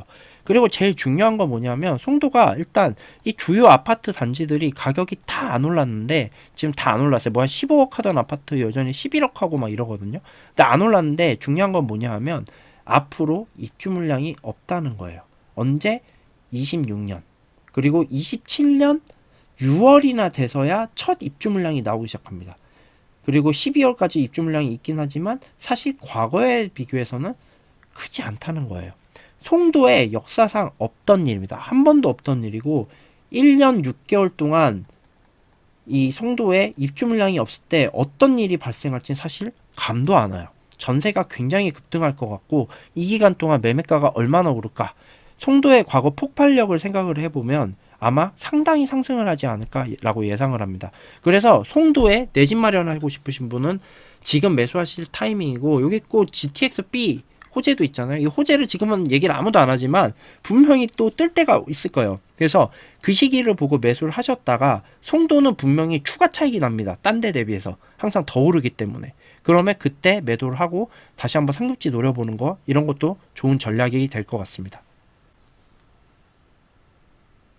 26년 부동산 전망 세 번째는 수도권뿐만 아니라 상당수 지방 도시들도 이제 상승을 할 거라는 겁니다.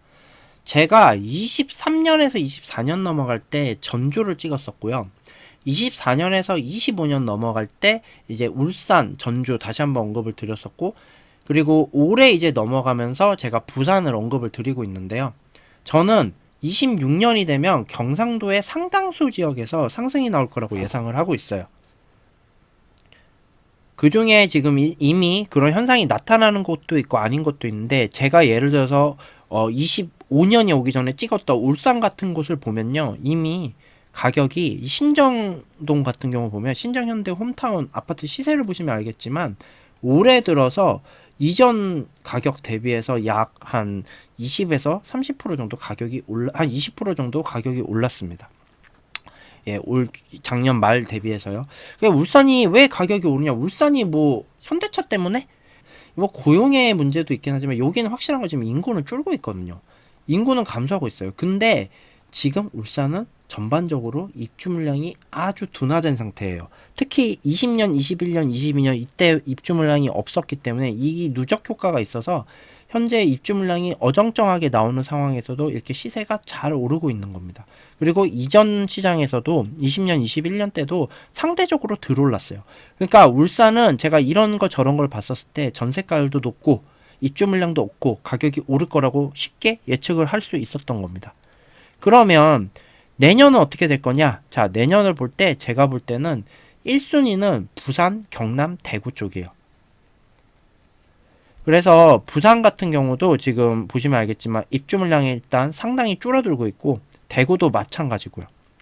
특히 대구 같은 경우는 그동안 미분양의 무덤이었는데 아마 미분양을 털면서 조금씩 가격이 오르지 않을까라고 생각을 하고 있는데 지금 이제 제일 좋은 지역이라고 할 수 있는 해운대 자이 1단지 쪽 그리고 롯데캐슬 더 클래식 이런 아파트 보면 이미 상승을 시작했어요.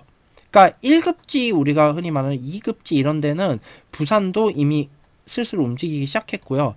대구의 1급지라고 할 수 있는 범어동 쪽, 수성구 쪽 이런 데 보면 아파트가 역시 조금 오르고 있는데 수성은 아직 안 오른 아파트도 있어요.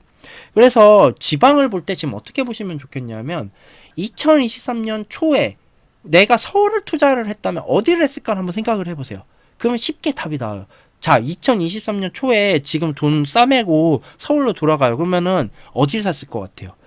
보통 본인의 자금으로 살 수 있는 제일 좋은 지역을 영끌에 가서 샀을 거란 말이에요. 그러니까 부산이랑 대구도 지금 마찬가지예요. 이제 시작이거든요. 제가 봤을 때는 부산, 대구 앞으로 상승장 3년은 갑니다. 지금 이번에 오르면. 아마 근데 대구가 조금 더 짧을 가능성은 높아요. 왜냐하면 대구는 인허가를 억지로 막아놓은 게 있어서 제가 이게 특강 때도 한번 말씀드린 적인데 인허가를 억지로 시장이 막아놓은 게 있어서 이게 다시 풀리면 이 분양 물량이 좀 다시 나올 거예요. 그래서 그런 면에서는 좀 불리하긴 한데 그래도 3년 정도는 거뜬하게 오르지 않을까라고 생각을 하고 있고 그런 상황이면 지금 부산과 대구 이런 데는 확실한 매수 타이밍입니다. 자, 그 다음은 제가 말씀드리고 싶은 건 변수예요. 제가 생각하는 변수는 금리 급등이에요. 지금 25년을 마무리하는 현재 시점에서도 금리 급등에 대한 걱정이 상당히 많고 환율에 대한 걱정이 많거든요. 근데 이 만약에 금리가 지금 우리 주담대 금리가 지금 4% 초반 정도 되는데 이게 다시 중반, 후반 이렇게 간다고 하면 사실 부동산 시장은 악영향을 받을 수밖에 없어요. 근데 일단 입주 물량이 없기 때문에 가격이 뭐 떨어지거나 하진 않을 거예요. 근데 이 상승을 늦추는 효과는 분명히 올 거라고 생각합니다.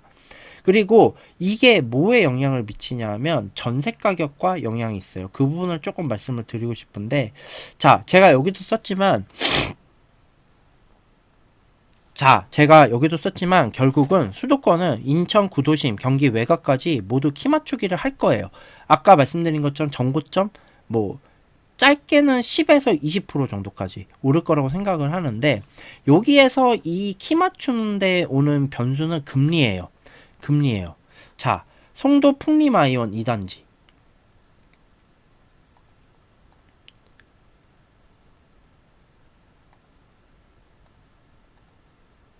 자, 송림 풍림아이온 2단지.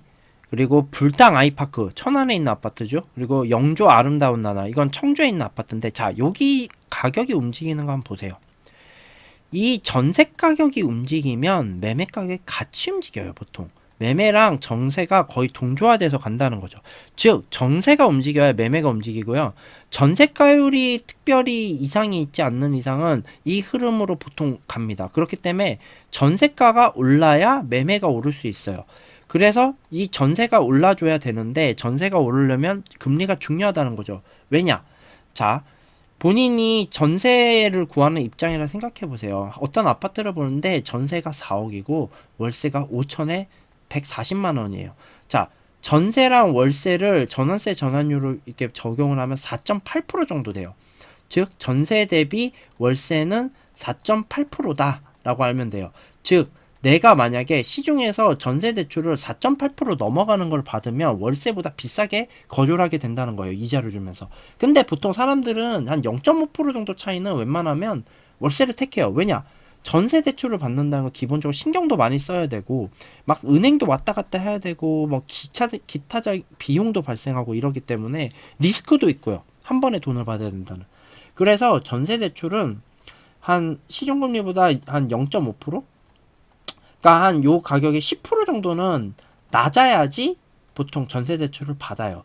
그래서 전세 대출에 들어가는 비용이나 번거로움 고려하면은 전월세 전환율 4.8%면은 전세 대출이 4.3% 정도까지 는 용인이 4.3% 넘으면 월세로 택할 확률이 높다라고 보면 될 것 같고, 그리고 이 기준으로 봤을 때 이 사람들이 얼마나 월세로 넘어갈 거냐가 결국 아까 말씀드린 것처럼 전세로 전세로 연결되지 못해서 매매가가 크게 오르지 못하는 이런 효과가 올 수 있다는 겁니다. 이렇게 볼 때 현재 전월세 전환율이 어떻게 되냐 이게 아주 중요한데, 지금 보면 21년, 자 저희가 금리 급등을 맞았던 21년이랑 비교를 해볼게요. 이 시기랑 비교를 해보면 21년에는 전국 평균 전월세 전환율이 4.5%밖에 안 됐어요. 그리고 수도권만 봐도 똑같이 4.3%, 아래로 4.3% 정도였는데 지금은 어떠냐면 전국 평균이 5.3, 약 0.8 정도 올랐고요. 수도권도 0.8 정도 올랐어요. 이게 무슨 말이죠? 전세는 가격이 들오르고 월세가 많이 올랐다는 거예요. 그 사이에 월세가 많이 따라잡았죠. 이제는 전세 대출이 제가 생각할 때 4%한 중반 넘어서까지 후반 정도까지는 버팁니다. 웬만하면 버틸 거기 때문에 전세가 올라갈 수 있는 이 규모는 훨씬 커졌어요. 할 수 있는 폭은 커졌고, 그래서 조금 걱정은 덜 하긴 한데, 만약에 금리가 반대로 급락하는 경우면 어떻게 될까요? 제가 볼 때는 금리가 급락하면 전세 대출로도 몰릴 거고, 그리고 매매 대출도 훨씬 쉬워지겠죠. 그러면 이 상승폭 이런 식으로 나오게 되는 거예요. 앞으로 이 속도가 훨씬 빨라진다고 보면 됩니다. 그래서 금리는 저는 이렇게 생각해요. 방향성을 바꿀 수는 없어요. 방향성을 바꿀 수는 없는데 뭐를 할 수 있죠? 속도는 조절할 수 있어요. 그래서 금리가 급등하냐 아니면 금리가 뭐 급락하냐 이거에 따라서 우리가 봐야 되는 이 시장의 흐름 속도 또한 바뀔 거라고 보시면 될 것 같습니다. 자, 그 다음은 풍선 효과예요. 자, 풍선 효과가 저는 지역적인 풍선 효과와 상품적인 풍선 효과가 있다고 생각하는데, 저는 지금 상품적인 풍선 효과에 조금 주목을 하고 있어요. 이건 제가 지난 특강 때도 했던 내용이기도 한데요. 이번에 토지거래 허가가 나왔단 말이에요. 그리고 이걸 얼마나 쓸지, 그리고 어떻게 쓸지 모르겠지만 이걸 만약에 계속 무기로 쓰게 된다면 확실한 건 아파트만 지금 묻고 있는 토지거래 허가이기 때문에 이 외의 상품으로 분명하게 이 흐름이 퍼질 수 있다고 생각을 합니다.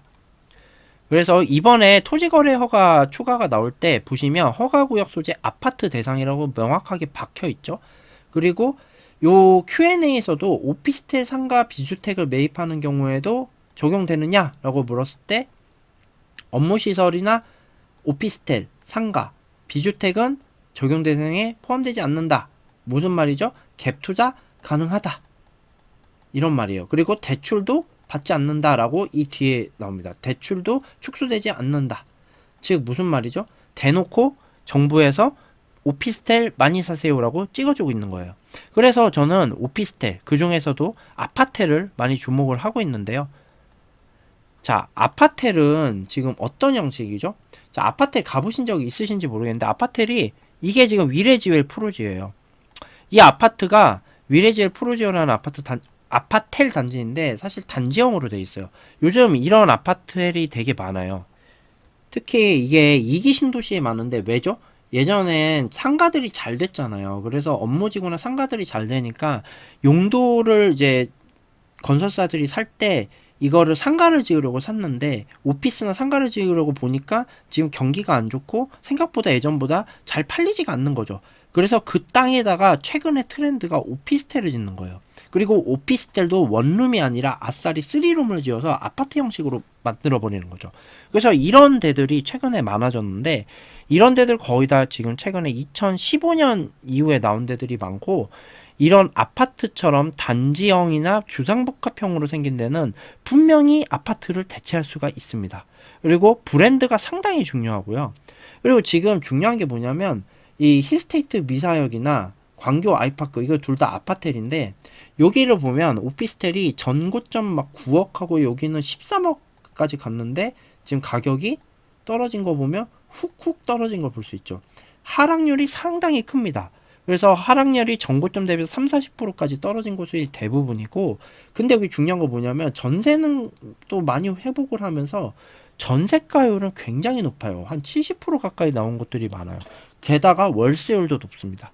그래서 이런 것들을 지금 매수하면 괜찮을 것 같고, 큰 차익을 노리려면 무조건 3룸을 매수를 하셔야 됩니다. 그래서 아파텔이 잘 오르려면 어때야 될까요? 아무래도 주변에 아파트 시세가 비싸야 돼요. 그래서 제가 내고 있는 기준 중 하나는 주변 아파트 34평 시세가 최소 9억 이상인 곳이 좋고요. 그리고 평당 가격을 하면 한 2천만 원 후반대 이 정도인 곳들이 좋아요. 왜냐하면 아파텔의 오피스텔이죠. 3룸 오피스텔 아파텔의 가장 큰 단점이 취득세 4.6%인데 이게 뭐 장점이자 단점이기도 해요. 왜냐하면 다주택자도 12%를 안 내고 이 4.6%를 내기 때문에 아파텔의 이제 매력을 느끼는 거거든요. 근데 그냥 무주택자가 사도 9억 이상이면 이때부터는 취득세율이 3.3%로 올라가요. 그래서 이 3.3%가 되면 아무래도 4.6이랑 간격이 좁기 때문에 상대적으로 취득할 때 내가 돈을 많이 낸다라는 느낌을 좀 많이 저버릴 수가 있어요. 그래서 이런 면을 봤을 때 아파텔이 가급적 시세가 비싸요. 그리고 아파트 가격이 당연히 잘 오르겠죠. 그렇게 보셨으면 좋겠고, 자, 위례지회 프로젝트 아까 잠깐 말씀드렸는데 저는 여기를 기준점으로 보고 있어요. 여기가 오르면 많은 아파트들 가격이 오를 수 있을 거라고 보고 있고, 여기가 원래 14억도 넘는 가격이 예전에 매도가 됐었거든요. 하다가 한동안 8억대에만 거래가 됐었어요. 8억대에만. 그래서 25년 8월까지만 해도 8억대였는데 현재 최근 넘으면서 10억대까지 거래가 되고 있거든요.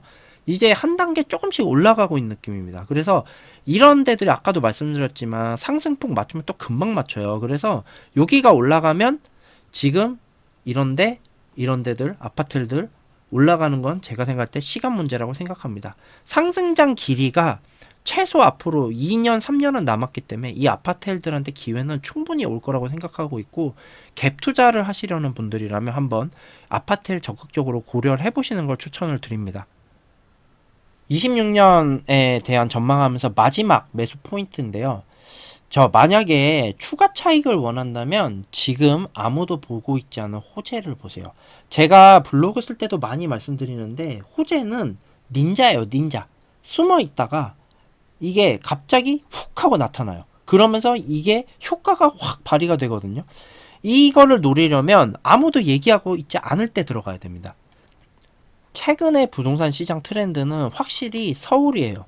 다들 서울만 얘기하고 있고 서울만 보다 보니까 이 서울 주변에 있는 호재에 있는 서울로 도달하기 쉬운 이런 지하철 노선 호재를 갖고 있는 곳들이 지금 무시를 좀 많이 당하고 있어요. 그래서 이런 것들을 지금 잘 보시면 좋겠는데, 제가 이 정규 강의 때도 말씀을 드렸지만 이 아실에 가서 이 철도망을 보면은 이 1, 2, 3, 4단계가 있어요. 그래서 이 1, 2, 3, 4단계 중에서 3에서 4단계, 즉 착공 이후의 단계에 있어서 준공 날짜가 얼추 나온 것들, 물론 이 준공이 그 날짜대로 지켜지진 않습니다. 하지만 이런 거를 보고 매수를 해 놓으시면 적어도 물리진 않고 한번 상승이 올 때 확 올 수 있기 때문에 이런 데를 매수를 하시길 추천을 드리는데, 뭐 예시를 들면은 지금 신분당선 같은 경우도 광교중앙역에서 이렇게 해서 지금 호매실까지 연장이 되거든요. 호매실이 예전에 2020년 초인가 아주 난리였는데, 그때 뭐 예타 통과했다고 난리였는데 지금 막상 착공하고 이렇게 연결하는 지금 공사를 진행하고 있는데 지금은 또 잠잠해요. 그런 거 보면 참 사람들이 지금은 이런 걸 또 못 보고 있는 거 아닌가라는 생각이 들고요. GTX 노선 마찬가지요. B 같은 경우도 지금 송도에서 마석까지 지금 지하철 노선이 뚫릴 건데 이거 역시 지금 많이 얘기 안 하죠. 자, 송도 나중에 가격 상승할 때 어디가 제일 먼저 오르나 보세요. GTX B 근처가 제일 먼저 오를 겁니다. 그렇기 때문에 이거를 좀 고려를 하셨으면 좋겠고요. 제가 조금 구체적인 곳까지 말씀을 드려보면, 자, GTX C역을 한번 볼게요. GTX C역을 보면, 자, GTX C도 요즘 여튼 얘기를 많이 안 해요. 근데 정치인들이 GTX-C를 절대 포기할 수가 없어요. 지방선거도 있고 요 계속 언급될 거고 언젠간 일단 착공을 할 건데 이번 정권 내에 아무튼 착공할 거예요. 근데 여기에서도 핵심역이 몇 개가 있는데 지금 조금 저렴하게 매수할 수 있는 게 이 수원역 인근이에요. 어찌됐건 이런 지하철 호재는 제일 멀리서 안쪽까지 들어올 수 있는 데가 시간 소요는 세이브가 제일 많이 되거든요. 효과가 제일 크다고 할 수 있는데 지금 수원역 인근에서도 이 왼편과 오른편이 있거든요. 근데 되게 재밌는 게 여기까지는 팔달구예요. 그리고 이쪽은 권성구입니다. 그것도 이쪽은 권성구예요. 그래서 이 권성구 쪽은 지금 현재 비규제 지역이에요. 자, 25년 12월 말 기준입니다. 12월 말 기준 여기 비교재고 요런 데는 지금 갭투도 되거든요. 그러면 이런 데 있는 아파트는 자, 센트라우스 같은 경우 지금 보면 거의 못 오르고 있죠. 그리고 센트럴 어반시티 역시 마찬가지예요. 정고점 대비해서 많이 떨어진 상태로 여전히 못 오르고 있고 수원역 해무로 역시 마찬가지입니다. 지금 못 오르고 있습니다.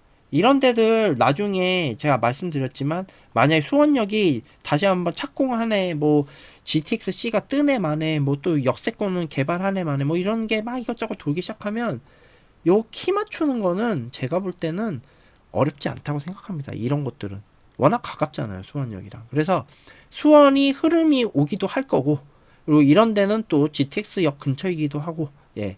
한번 이런 급등장 다시 한번 노리시는 분들이라면 한번 여기 한번 보시는 거 제가 적극적으로 추천을 드립니다. 그래서 제가 정리를 한번 다시 한번 해볼게요. 자, 2026년 부동산 시장 일단 예측에서 보면은 수도권은 키 맞추기를 할 거고요. 그리고 한 방에 정고점 회복을 할 거예요. 그 걸리는 시간이 그쪽에 흐름이 왔다면 2, 3개월이면 끝납니다. 보통. 끝난다고 보시면 되고 그래서 눈 깜짝할 사이에 본인이 매물을 놓칠 수가 있어요. 그리고 이 가격의 기준은 15억 이하예요.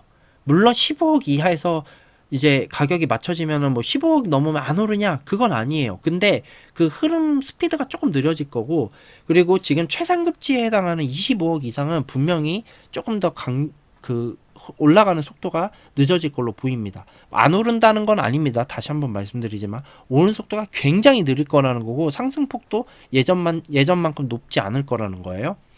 그리고 다음은 수도권뿐만 아니라 상당수 지방도시들 상승이 예상이 돼요. 여기는 지금 제가 오늘은 경상도만 말씀드렸는데 사실 경상도 외에도 지금 몇 개 지역 꽤 많이 있습니다. 전라도에도 있고 충청도에도 있어요. 그래서 이런 곳들이 있는데 일단 경상도가 지금 폭발력이 제일 클 걸로 보여요. 특히 광역시인 부산 그리고 대구 그리고 오늘 언급드리지 않았지만 창원도 있고 울산도 있습니다. 그리고 현재 부동산 시장이 상승하는데 유일한 변수라면 바로 금리예요. 그래서 금리가 급등하냐 급락하냐 이거에 따라서 이 상승 속도가 좌지우지 될 수 있으니까 보시고 과거처럼 근데 매매 가격이 급락할 가능성은 없는 게 전월세 전환율이 많이 맞춰졌기 때문에 금리가 올라가서 막 5% 이렇게 터치한다 해도 전세가 상승하는 데는 그리 어려움은 없을 걸로 보여요. 그래서 예전처럼 매매가가 전세가 떨어지면서 급락하는 경우는 나오기 쉽지 않다라고 보시면 될 것 같고요. 그리고 토어제를 정부가 지금 계속 무기로 쓰고 있는데 뭐 이렇게 된다고 하면 지금 비아파트 뭐 빌라라든지 아파텔 이런 것 지금 다시 한번 풍선 효과 올 것 같고 그 순간적인 타이밍을 보고 있으신 분들이라면 지금 매수하시면 좋을 것 같고요. 마지막으로 추가 차익을 원한다면 아무도 보지 않는 아무도 언급하지 않는 호재를 지금 보고 매수를 하시길 바랍니다. 거기다 베팅하세요. 이미 다 오른 거 사지 마시고 오르지 않은 호재가 있는 곳을 사시면 뭐 호재가 오면 좋은 거고 안 오르면 그냥 지역적인 흐름이 와서 오를 거고 그냥 그거 믿고 매수를 하시면 될 것 같습니다. 자, 이렇게 제가 특강을 다 말씀드리고 싶은 내용 다 말씀드렸고요. 자, 이제 오늘 이거 마지막 장인데요. 자, 혹시 이게 뭔지 아시나요? 이거 맞히실 수 있는 분이 있으실지 모르겠어요. 자, 참고로 요 시기에 6.27 대책이 나왔고 요 시기에 10월 15일 규제가 나왔어요. 그리고 그래프가 뚝뚝 끊기죠. 뭘까요? 이 그래프가. 이 그래프는 뭐냐 하면 제 블로그 방문객 수입니다. 예. 재밌죠? 서울 아파트 부동산 시장 흐름과 매우 비슷해요. 1월까지 떨어졌다가 2월 오르면서 6월에 피크 찍고 다시 한번 이 9월, 10월에 피크 찍고. 자, 이거를 뭘 말씀드리고 싶냐면 사람들은 관심 있을 때만 부동산을 쳐다보고 이 사람들이 오를 때만 부동산을 봐요. 그러면 이 시기에 부동산을 매수하려고 하면 어떤 일이 발생하느냐? 매물이 일단 없죠. 그리고 매물이 점점 빨리 떨어져 나가죠. 그러면 자꾸 비싼 가격에 아파트를 사게 된단 말이에요. 그래서 좀 잠잠할 때 움직이시라고 제가 누차 말씀드리거든요.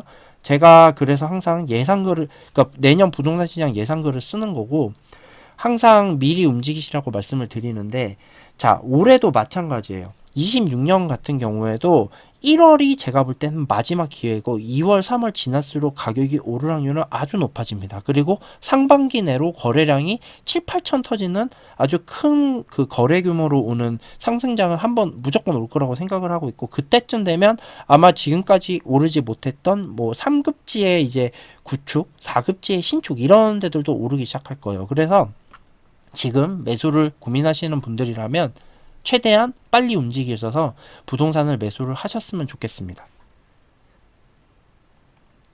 자, 특강은 이렇게 마치겠습니다. 제가 사실은 이걸 라이브로 하고 싶었는데 라이브로 하다 보니까 시간도 안 맞는 분이 있으시고 지금 여러 가지 이제 제약이 있어서 저는 이번에 이렇게 녹화로 하는 강의를 선택을 했는데요. 사실 저도 녹화 강의보다 라이브 강의가 좋아요. 여러분들이랑 직접 소통도 할 수 있고 그래서. 근데 이번에 기왕 이렇게 한 거 어차피 녹화를 했기 때문에 Q&A를 지금 직접적으로는 할 수 없거든요. 그래서 개인적인 질문은 제가 별도로 이메일로 받으려고 합니다. 그래서 제가 이 특강을 신청하신 분들한테는 제가 별도로 이메일을 보내드렸거든요. 그래서 그 이메일로 질문을 던져주시면 되는데, 다만 제가 하나 말씀드리고 싶은 거는 질문을 너무 개인적인 걸로 하진 않으셨으면 좋겠습니다. 뭐 예를 들면 본인의 포트폴리오를 얘기하면서 이때 뭘 매수하면 좋냐, 아니면은 이때 내가 요런 상황인데 주택을 뭐 예를 들면 강남 출퇴근 부부가 5억짜리를 사고 싶은데 뭘 사면 되냐, 뭐 이런 질문을 하시면 솔직히 말해서 제가 1대1 상담으로 풀어드릴 수 있는 내용을 단순히 이메일로 풀어드리기에는 상당히 어려움이 있고 제 대답이 굉장히 제한적일 수 있어요. 그래서 질문을 하시더라도 대답이 굉장히 제한적이고 뭐 짧게 끝날 수밖에 없다는 걸 좀 이해해 주시고요. 어찌됐건 제 이 수강을 하시는 분들이 질문을 많이 던지면 많이 던질수록 제가 답변을 하기가 좀 어려워지기 때문에 개인적인 질문을 하기 어렵다는 걸 말씀을 드리고요. 다만 정말 부동산 시장에 대한 궁금증, 그리고 오늘 특강에 대한 궁금증, 그리고 내년 시장의 전반적인 내용에 대한 궁금증이라면 친절하게 다 답변을 드리겠습니다. 그래서 이 내용은 제가 26년 1월 30일까지는 최소한 답변을 다 드리려고 하고 있으니까 내용이 있으면 언제든 보내주시면 감사하겠습니다. 특강은 이렇게 마치고요. 다음에 또 좋은 특강이 있으면 찾아뵙겠습니다. 감사합니다.